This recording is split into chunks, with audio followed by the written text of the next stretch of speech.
زندگی آ گئی رونقیں آ گئی بزم ہستی میں کیف و سرور آ گیا. شاید کہ حضور آئے تو سرور آ گیا ہے. زندگی آ گئی, جینے کا سلیقہ ہمیں بتا دیا. زندگی آ گئی رونقیں آ گئی بزم ہستی میں کیف و سرور آ گیا. آمنا کا مقدر کے آغوش میں, آمنا کا مقدر کے آغوش میں دونوں عالم کی آنکھوں کا نور آ گیا. کہہ دو ماشاءاللہ, بندبار سے کہہ دو ماشاءاللہ. آمنا کا مقدر کے آغوش میں دونوں عالم کی آنکھوں کا نور آ گیا. زندگی آ گئی رونقیں آ گئی بزم ہستی میں کیف و سرور آ گیا. آگے سنیے شاعر کیا کہتا ہے. وہ سب سے اول تھا جن کو بنایا گیا, تاج خط میں نبوت سجایا گیا. بنایا سب سے پہلے اور حضور پر ختم نبوت کا تاج سجا دیا. فرمایا اب اس کے بعد اور کوئی نہیں آئے گا, قیامت آئے گی, سب سے آخر میں میرا کملی والا پیغمبر آئے گا. شاعر اسی کی طرف اشارہ کر رہا ہے. بھئی سب سے اول تھا جن کو بنایا گیا, تاج خط میں نبوت سجایا گیا. ایسی تصویر محبوب کی کھینچ دی, ایسی تصویر بنائی, ایسا حسین و جمیل بنایا, کائنات میں ایسا حسن پھر کسی کو بھی عطا نہیں کیا. یوسف علیہ السلام کو دنیا کا نصف حسن عطا فرمایا, حق تعالیٰ نے اپنے محبوب کو دنیا کا کل حسن عطا فرمایا. ایسی تصویر محبوب کی کھینچ دی, خود خدا کو بنا کے سرور آ گیا.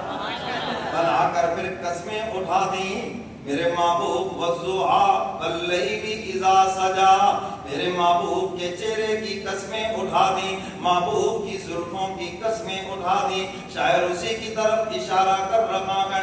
ایسی تصویر محبوب کی کھینچ دی, خود خدا کو بنا کے سرور آ گیا.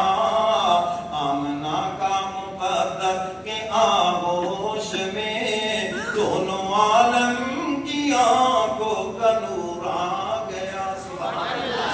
سر کے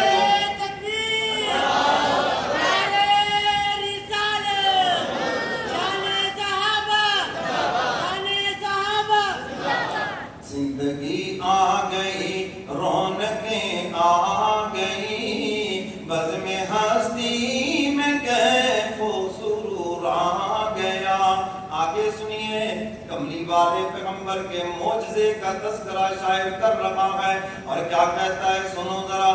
بھئی سارے جلوے تھے آقا کے انوار کے, چاند تارے کھلونے ہیں سرکار کے.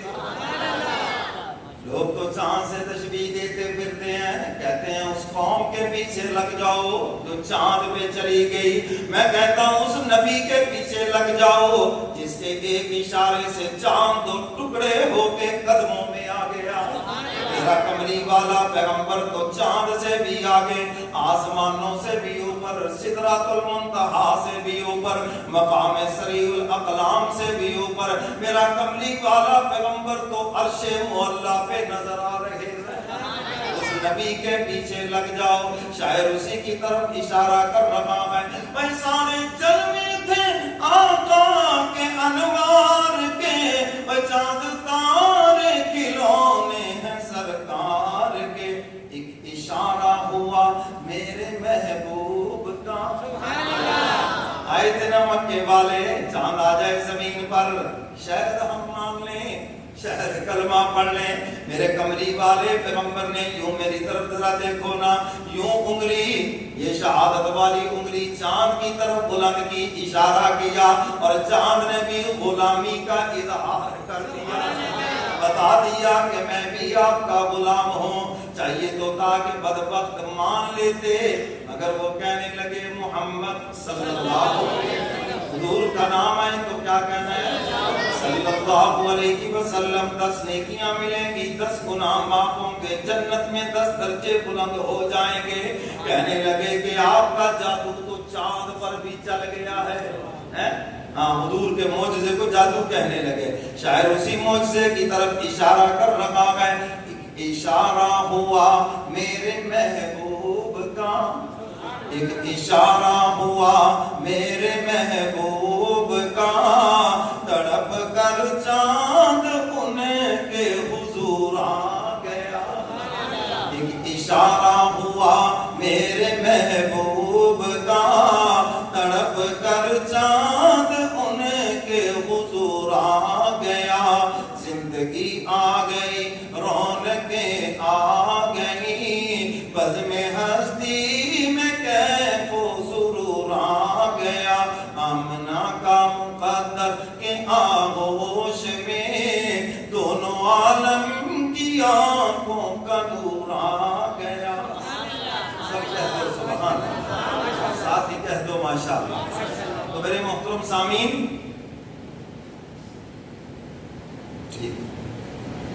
تو میرے محترم سامعین, اللہ تعالیٰ نے ختم نبوت کا مسئلہ عالم ارواح کے اندر حل کر دیا. سب نبیوں سے فرمایا ثم جاءکم رسول, تم سب کے بعد میرا محبوب آئے گا. بس محبوب کے بعد کوئی نہیں آئے گا, مسئلہ ختم ہو گیا. امام اعظم ابو حنیفہ رحمۃ اللہ علیہ فرماتے ہیں, اگر کسی نے جھوٹے مدعی نبوت سے, یعنی نبوت کا دعویٰ کرنے والا کو جھوٹا شخص مذاق میں بھی اس سے پوچھ لیا نا کہ اگر تم کوئی نبی ہو تو کوئی معجزہ دکھاؤ, فرمایا پوچھنے والا فقط کافر ہو گیا, دار اسلام سے خارج ہو گیا. اس کو اپنے نبی کی نبوت میں اتنا بھی شک کیوں پڑا.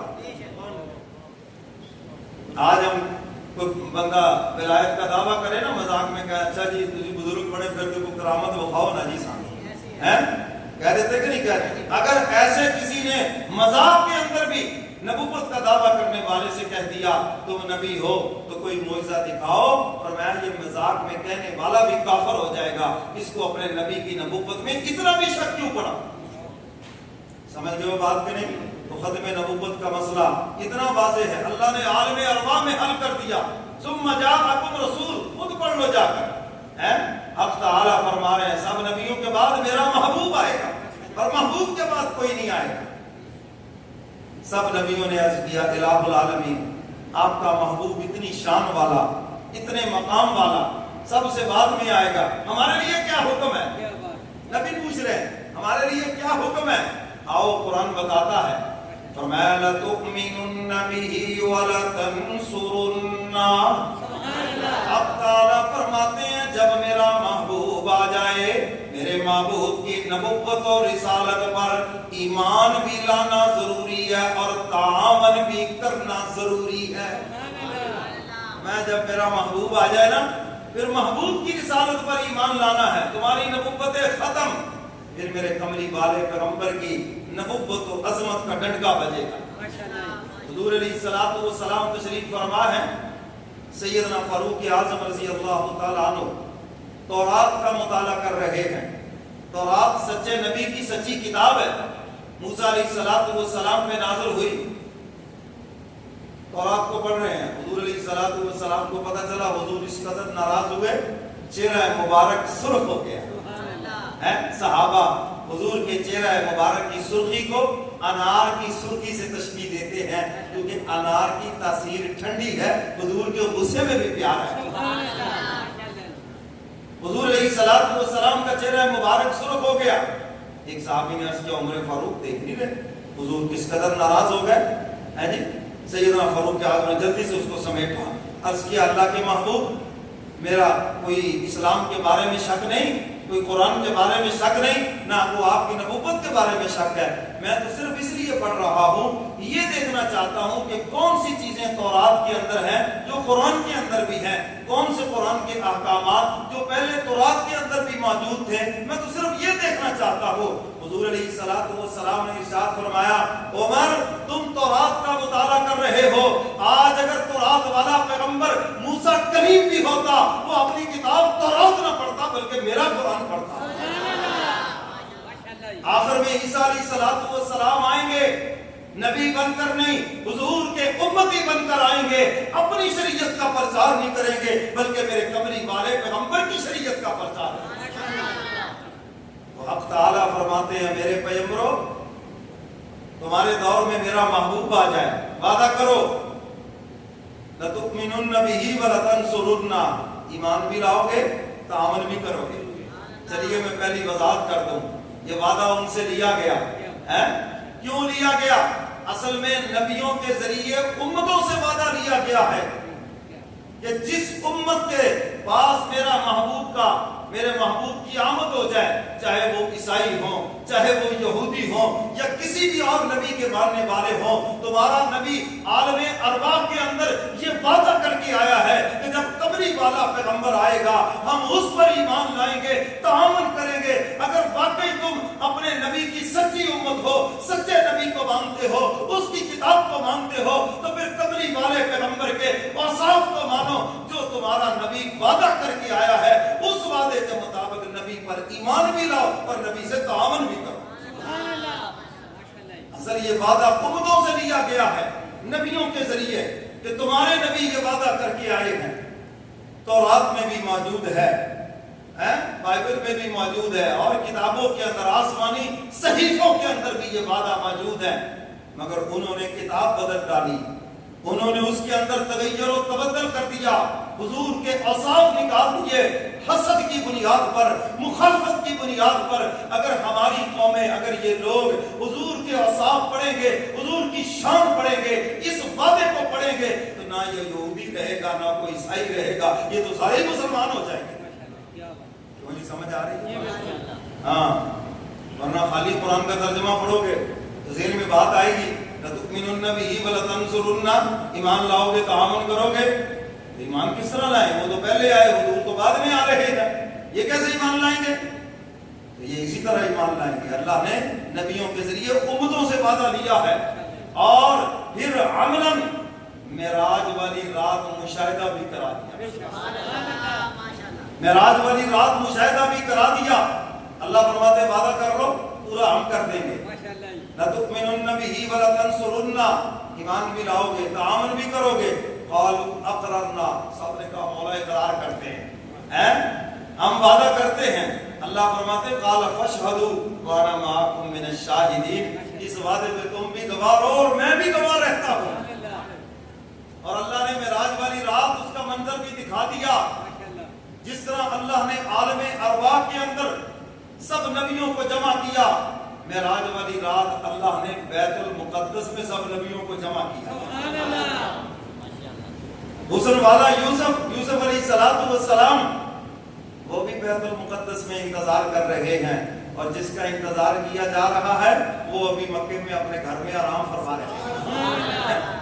شان بتلانی ہے نا، 1,24,044 سب نبی بیت المقدس میں جمع ہیں اور حضور کا انتظار کر رہے ہیں، اور میرے کمری والے پیغمبر بھی آرام فرما رہے ہیں۔ اور پتہ ہے بیچ میں فاصلہ کتنا ہے؟ کیوں جی فاصلہ کتنا ہے؟ حضور کے جو معجزے ہیں اگر ان کو عقل کے ترازو سے سمجھو گے تو کوئی بھی بات سمجھ نہیں آئے گی، سمجھ رہی ہے بات کے لیے؟ بیچ میں فاصلہ کتنا ہے؟ اللہ فرماتے سبحان الذی اسری بعبدہ، پاک ہے وہ ذات جو اپنے بندے کو رات کے ایک حصے میں مسجد حرام سے مسجد اقصی کی طرف لے۔ اللہ فرماتے جانے والا مصطفیٰ ہے اور لے جانے والا خدا ہے، اور اللہ نے معراج کا قصہ سبحان سے شروع کر کے بتا دیا۔ سبحان اسے کہتے ہیں جس کو کوئی عاجز نہ کر سکے، سبحان اسے کہتے ہیں وہ کام جو کر دے جس کو کبھی کوئی کر ہی نہ سکے۔ اللہ فرماتے میں ہوں لے جانے والا رات کے ایک حصے کے اندر، اور میرے کملی والے پیغمبر کا انتظار ہو رہا ہے بیت المقدس میں. سب نبی انتظار کر رہے ہیں, استقبال کے منتظر, حضور کے دیدار کے منتظر. ابراہیم علیہ السلام نے بھی دعائیں مانگی تھی, یا اللہ محبوب عطا کر دے. اللہ نے عطا کیا لیکن دیدار نہ ہوا. آج معراج والی رات محبوب کا دیدار ہوگا. آگے بڑھ کے کھڑے ہیں کہ میں اپنے محبوب کو سینے سے لگاؤں, اپنا مزدہ جو خدا سے میں نے رو رو کے مانگا, جو انعام کے طور پہ مجھے ملا ہے, آگے بڑھ کر سب سے پہلے میں سینے سے لگاؤں. آدم علیہ السلام کہتے نہیں, پوری انسانیت کا میں باپ ہوں, میرا حق ہے محبوب کو سینے سے لگاؤں. نوح علیہ السلام کہتے میں آدم ثانی ہوں. یوسف علیہ السلام کہتے مجھے حسن دیا گیا. ابھی یہ باتیں ہو رہی ہیں اور میرے کملی والے پیغمبر کا سفر شروع ہو گیا. اور کہا ہے نا کہنے والے نے, خدا کے گھر اقصا میں یہ کون عالی مقام آیا. خدا کے گھر اقصا میں یہ کون عالی مقام آیا کہ ہر سو شور ہے برپا وہ نبیوں کا امام آیا. سارے مقتدی آگے کھڑے ہیں اور امام کا انتظار ہو رہا ہے. خدا کے گھر اقصا میں یہ کون عالی مقام آیا کہ ہر سو شور ہے برپا وہ نبیوں کا امام آیا. نبی بن کر امام آئے تھے اپنی اپنی امت کے, مگر میرا نبی بن کر رسولوں کا امام آیا. مگر میرا نبی بن کر رسولوں کا امام آیا. خدا کے گھر اقصا میں یہ کون عالی مقام آیا. حضور علیہ السلام کی سواری جب بیت المقدس میں پہنچتی ہے, کیونکہ یہ واقعہ معراج کا میں نے معراج کے عنوان پر تفصیلی گفتگو آپ کو سنائی ہے. انبیاء علیہ السلام نے استقبال فرمایا. آدم علیہ السلام کی خوشیوں کی انتہا نہیں, نوح علیہ السلام کی خوشیوں کی انتہا نہیں, اور دادا ابراہیم علیہ السلام کی خوشیوں کی انتہا نہیں. جس کو رب سے مانگا آج اس کا دیدار نصیب ہو گیا. اذان ہو گئی, اقامت ہو گئی. سب نبیوں نے کہا اپنے اپنے دور میں ہم نے عبادت کی ہے, کیوں نہ ہو کہ آج مل کر خدا کی عبادت کی جائے. سب نبی کھڑے ہیں, صفیں بن گئی, اقامت ہو گئی. اب امامت کون کرائے گا؟ کبھی نظریں اٹھتی ہیں آدم علیہ السلام کی طرف, پوری انسانیت کے باپ ہیں یہ امامت کرائیں. کبھی ابراہیم علیہ السلام کی طرف نظریں اٹھتی ہیں, یہ جد الانبیاء ہیں, ان کی نسل سے کم و بیش 18,000 پیغمبر تشریف لائے ہیں, اور کملی والے پیغمبر خود بھی انہی کے خاندان سے ہیں. یہ اعزاز رکھتے ہیں کہ یہ امامت کرائیں. جبریل امین نے میرے کملی والے پیغمبر کا ہاتھ پکڑ کر مصلی پہ کھڑا کر دیا. میرا کملی والا پیغمبر امام القبلتین, بیت اللہ کے بھی امام اور بیت المقدس کے بھی امام, اور میرا کملی والا پیغمبر امام الانبیاء, سب نبیوں کی امامت فرما رہے ہیں. حضور علیہ السلام نے سب نبیوں کو نماز پڑھائی, سب نبیوں کو نماز پڑھائی. اچھا ایک مسئلے کے طور پہ مسئلہ سمجھا دوں, سب نبیوں نے حضور کے پیچھے نماز پڑھی یا نہیں پڑھی؟ ایک بات آپ سے پوچھتا ہوں, سب نبیوں نے سورۃ فاتحہ پڑھی یا خاموش کھڑے رہے؟ میں قسم اٹھا کے کہتا ہوں حضور علیہ السلام کے علاوہ باقی نبیوں کو تو سورۃ فاتحہ نہیں آتی تھی, کیونکہ سورۃ فاتحہ تو حضور پہ نازل ہوئی ہے, تورات انجیل میں تو نہیں ہے. مجھے بات سمجھ آ گئی؟ ناراض نہیں, صرف میں اپنا مسئلہ پر مسئلہ بتانا چاہتا ہوں کہ ہمارا قرآن کی آیت کے اوپر عمل ہے کہ جب قرآن پڑھا جائے وَإِذَا قُرِئَ الْقُرْآنُ فَاسْتَمِعُوا لَهُ وَأَنصِتُوا, قرآن کہتا ہے جب قرآن کی تلاوت ہو کان لگا کر سنو, وَأَنصِتُوا, اور خاموش ہو جاؤ, چپ ہو جاؤ, لَعَلَّكُمْ تُرْحَمُونَ, تاکہ تمہارے اوپر رحم کیا جائے. سمجھ گئے بات کریں؟ صرف مسئلے کی حد تک کہ سب نبیوں کی نماز ہوئی یا نہ ہوئی؟ سارے بولو بھائی. یہ جو فتوے لگاتے پھرتے سورۃ فاتحہ کے بغیر نماز نہیں ہوتی، ان سے پوچھو کہ نبیوں کی کیسے ہو گئی؟ یہ مسئلہ ہے منفرد کے لیے، یہ مسئلہ ہے امام کے لیے، یہ مقتدی کے لیے تو ہے ہی نہیں۔ امام کی قرات وہی مقتدی کی قرات ہے۔ امام کے آگے آپ نے سترہ کھڑا کر دیا، یعنی کوئی آڑ کھڑی کر دی ہے، تو ہر مقتدی کے آگے کوئی چیز کھڑی کرنے کی ضرورت نہیں ہے، بس امام کا سترہ سارے نمازیوں کے لیے کافی ہو گیا۔ اچھا، یہ جو میں خطبہ دیتا ہوں یہ بھی تو حدیث مبارکہ ہے نا، 2 خطبوں کے بغیر جمعہ نہیں ہوتا۔ آپ کو آتے ہیں خطبے؟ صرف امام کا خطبہ سب کے لیے ہو گیا یا نہیں ہو گیا؟ تو امام کی فاتحہ سب کے لیے کیوں نہیں ہوتی پھر؟ سمجھ گئے ہو بات کریں؟